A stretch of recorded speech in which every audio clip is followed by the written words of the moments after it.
Artikel hari ini, The Online Competition Between Pro and Anti-Vaccination Views, terbit di Nature 13 Mei 2020. Intinya apa?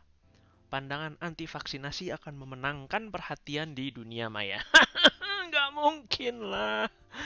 Semua orang tahu kegunaan vaksinasi. Semua orang tahu keamanan vaksinasi.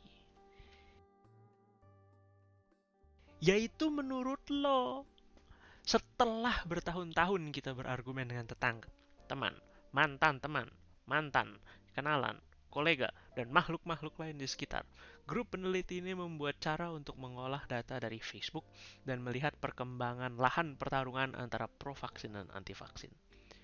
Di sudut biru, para pro-vaksinasi dibagi ke dalam klaster yang direpresentasikan dengan bulatan-bulatan biru berikut. Klaster itu adalah satu halaman Facebook yang jelas-jelas pro-vaksinasi. Ukuran buletan melambangkan ukuran pengikut dan peserta di dalam klaster itu yang dinilai aktif. Di sudut merah, para anti-vaksinasi. Bulatan-bulatan merah ini tampak lebih kecil-kecil, tapi jelas lebih banyak. Di grafik ini dikasih lihat bahwa yang biru-biru lebih dikit, tapi dari awal udah banyak orang. Sementara yang merah-merah jumlah per klaster lebih dikit, tapi ada banyak dan terpisah-pisah. Intinya gini aja. Ada 1000 fanpage buletan merah, tapi anggotanya cuma 50 per fanpage. Sementara untuk buletan biru cuma ada 100 buletannya. Tapi per buletan biru memiliki anggota sampai 500 per fanpage. Sementara buletan-buletan hijau adalah fanpage yang membahas tentang vaksin tapi belum jelas pengikut aliran mana. Mereka ngepost link-link yang masih 50-50 antara pro atau anti vaksin. Lah, oke dong, seimbang. Bisa lah, lama-lama kita edukasi, vaksinasi itu berguna, aman. Apalagi dalam keadaan gini, jelas vaksinasi adalah jalan keluar dari pandemik yang ada, membantu supaya tidak terinfeksi. Menurut lo itu, paper ini menunjukkan ternyata di masa-masa outbreak cacar, justru para anti-vaksin berkembang lebih cepat dan lebih cerdik.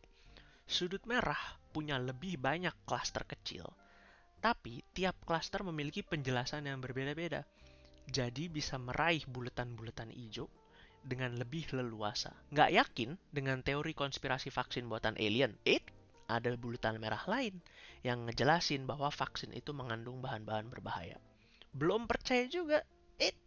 Ada bulatan merah yang ngasih tahu bahwa vaksin itu bisa bikin autis. Padahal papernya udah dicabut dari peredaran dari kapan-kapan.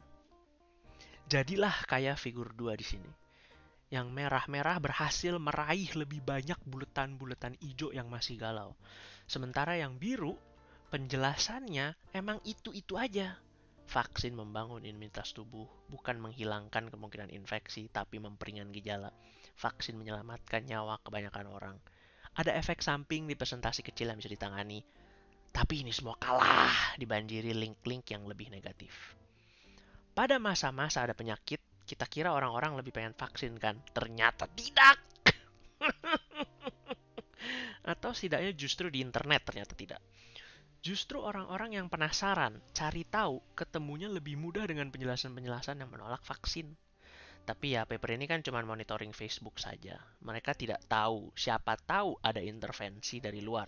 Misalnya, ada edukasi langsung yang dilaksanakan di sekolah, puskesmas, posyandu, yang berhasil meraih salah satu pengunjung halaman anti vaksin dan terpengaruh.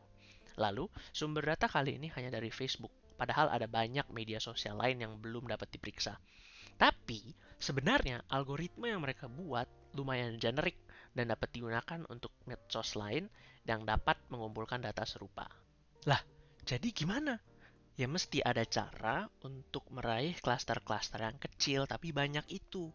Harus bisa kita memunculkan poin yang ditargetkan khusus untuk setiap klaster kontra vaksin yang banyak itu dan memunculkan argumen pro vaksin yang meyakinkan dan spesifik. Ya bisa atau tidak ya belum tahu juga. Yang pasti kalau dengan keadaan sekarang dalam waktu 10 tahun, menurut simulasinya paparan medsos anti vaksin akan jauh lebih kencang dari paparan pro-vaksin. Kesimpulannya apa? Di sudut hijau, vaksin apaan sih? Beneran guna nggak ya? Bagus nggak ya? Aduh gimana nih? Banyak banget pula. Mahal. Yang gratis ada sih, tapi beneran mutu nggak ya? Sementara di sudut merah, vaksin nggak guna. Ih, mau masuk nanti badan. Lihat deh, itu demam. Isinya logam berat loh.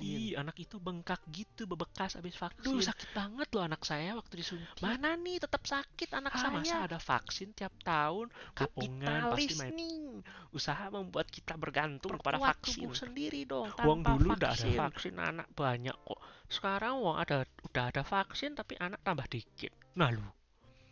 Sementara di sudut biru, vaksin jelas berguna untuk populasi. Pada dasarnya, vaksin melatih tubuh kita untuk menunjukkan reaksi imun yang efisien sehingga menurunkan gejala berat. Bukan berarti sepenuhnya resisten dari penyakit tersebut. Bahan-bahan yang digunakan vaksin sudah melewati quality control yang beribu-ribu lapis dan tidak beracun.